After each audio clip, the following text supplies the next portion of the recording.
What's happening, folks? Back with another reaction, back with some more Human League, and we're returning to the 1984? Yes, 1984 album Hysteria. Once again, big shout out to Han Solo for sharing the Human League material. And the next track is Betrayed.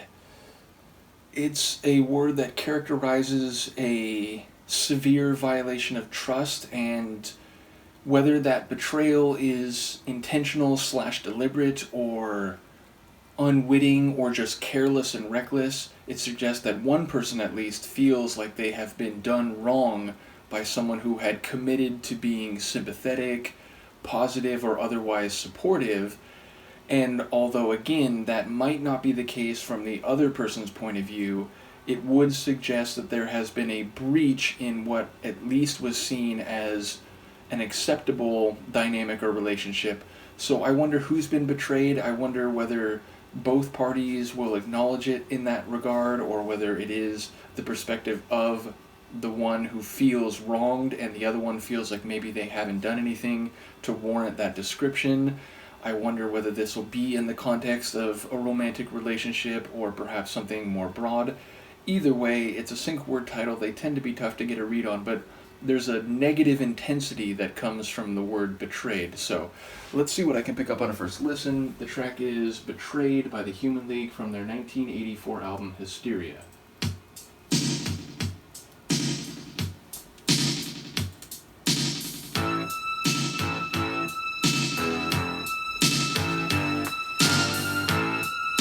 Oh.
it got to that last measure change, I felt like it's either going to go into some new section or begin to fade, and although it took a little longer to start fading than I thought it might, it was indeed doing that.